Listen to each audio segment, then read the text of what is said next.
And our next speaker is an especially powerful voice, participating in NAMI's call to action. Recording artist, author, actress, and mental health advocate, Demi Lovato is a profile in courage. Like the title of her incredible album, she is unbroken by her personal experience with bipolar depression and eating disorders. Last year, the U.S. Substance Abuse and Mental Health Services Administration honored her for her mentorship of young adults with mental illness and substance abuse issues. And this year, her book, Staying Strong, 365 Days a Year, made the New York Times bestseller list. This summer, she embarked on a mental health listening and engagement tour sponsored by Synovian Pharmaceuticals to share her story and to learn from leaders in the mental health advocacy community at events around the country, such as ours today. We are especially grateful to her for coming here today because in just 2 days, she starts her world tour, and she's going to be making stops in 28 cities across the United States and Canada. Yeah.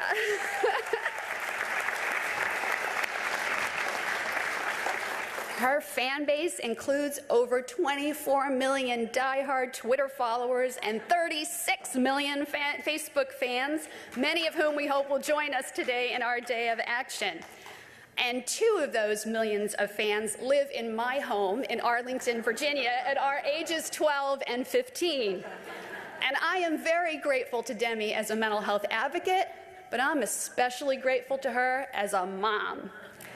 I can't tell you how much it means to have a celebrity who is a real role model, who takes her fame and uses it to help others, to raise awareness, to help young girls and all of us battle the prejudice that keeps so many from speaking out and getting help.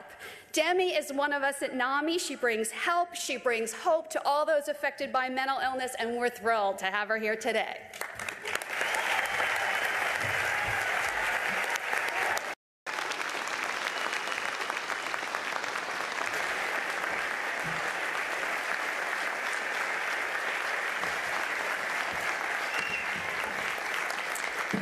Thank you so much. That introduction was really overwhelming and in the most positive way, so thank you. Hi, everyone, my people. It is an honor and a privilege to be here today at NAMI's National Day of Action. Looking out at all of you is so inspiring. It's great to see so many people dedicated to improving mental health and the lives of others. Seeing people of all ages from all over the country come together gives me so much hope that change is really possible. Those of us here today know that mental illness has no prejudice. It affects people of every race, age, gender, religion, and economic status. It doesn't discriminate between Republicans or Democrats either.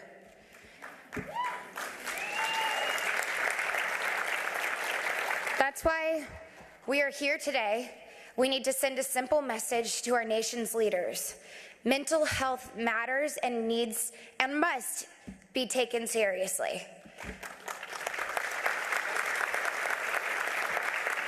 It is time to act for mental health and pass comprehensive mental health bill this year.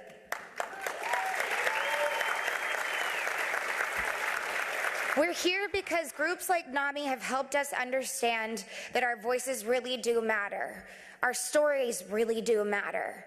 We have the power to make a difference, and we have the personal experience needed to be taken seriously. We know what it means to have our lives or the lives of people we love get off track because of mental illness. We understand that mental illness is serious and can be absolutely devastating. We also know that mental illness can be treatable when we have the access to appropriate comprehensive care. I know that it is largely because of our personal experience with mental illness that each of us is here today. As I learn more about my own illness and the experience of others, I realize how much we all have in common. even if mental illness has made a few headlines because of my career. There's a number of ways in which I've been very lucky, yet even with access to so much, my journey has not been an easy one by any means. During my darkest times, I didn't know why I was alive, and I definitely didn't like myself. I had very low periods that were so emotionally draining that I couldn't find the strength to crawl out of bed in the morning. I was withdrawn, disconnected, and very angry. There were stretches of time where I felt nothing but shame. I would medicate myself with drugs and alcohol in an effort to feel normal. Not better, just normal. I didn't understand why somebody like me, with all the resources and reasons in the world to be emotionally well, I couldn't find happiness. When I finally got diagnosed with bipolar disorder, it was a relief in so many ways. It helped me to start make sense of my bipolar depression and all the harm things I was doing to cope with it. Getting the right diagnosis didn't happen overnight. Through the process of being misdiagnosed and misunderstood, I learned how important it is to be open with your doctor so that you can get to the root of what's going on as soon as possible. The journey to living well with bipolar disorder is a process that for me involves seeing a therapist, being honest with myself and others, following my treatment plan, and taking care of my body. It requires comprehensive care.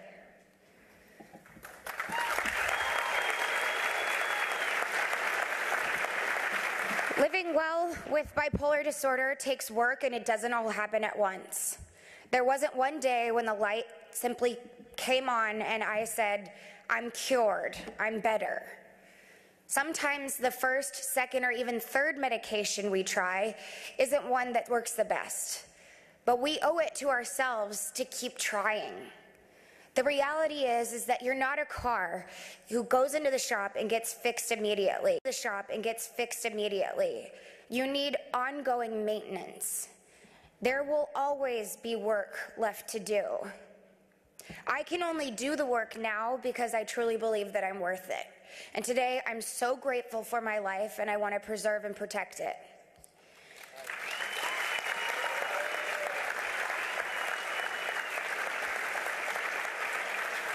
It's my personal mission to share with others of all ages, people who are children that are fans, people that don't know my music at all, but hopefully my speech today can have some impact. It's my mission to share this with the world and to let them know that there's life on the other side of those dark times that seem so hopeless and helpless. I want to show the world that there is life, surprising, wonderful, and unexpected life after diagnosis.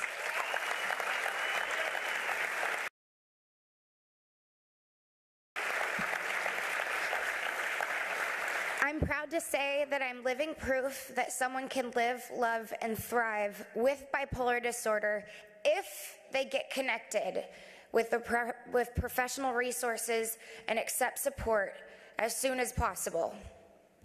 That's why I'm participating in the Mental Health Listening and Engagement Tour by getting to meet people like you and learning more about the issues that face the mental health community, us.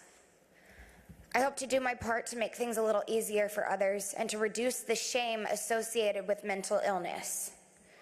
I want to do what I can to make things better for others by becoming the strongest and most informed mental health advocate that I can be. Today we have a chance to make history with NAMI, an organization that has been the forefront of advancing mental health in this country for decades.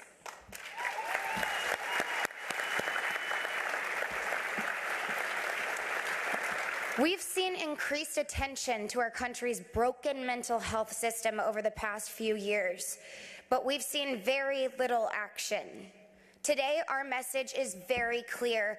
It's time for Congress to act for mental health by supporting the passage of a comprehensive mental health bill this year.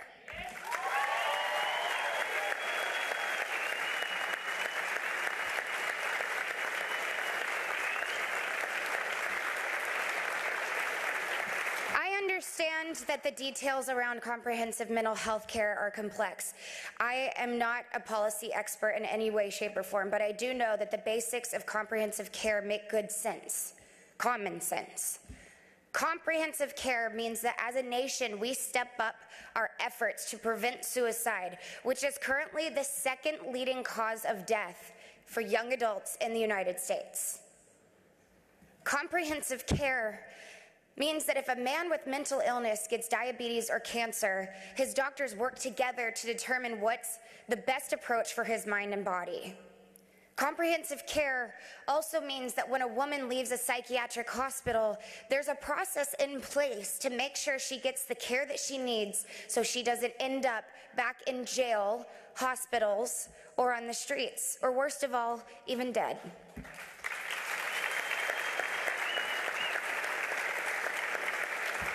At the heart of it, comprehensive care means that our mental health systems reaches people early and far more often so that fewer people fall through the cracks and suffer alone. I'm so proud to be here with you today. Together as mental health advocates, we can make our voices heard. Our shared message is simple. Like you said, keep it simple. Support passage of a comprehensive mental health bill this year.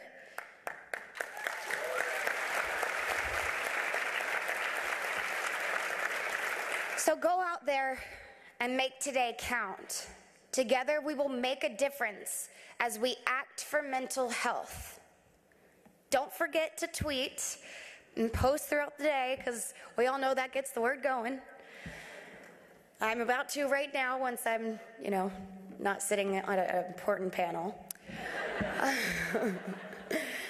I'm so proud of this community today, and I want the entire world to know that I'm proud of everyone, and I'm also proud of myself for getting the help that I need, and you can have that too.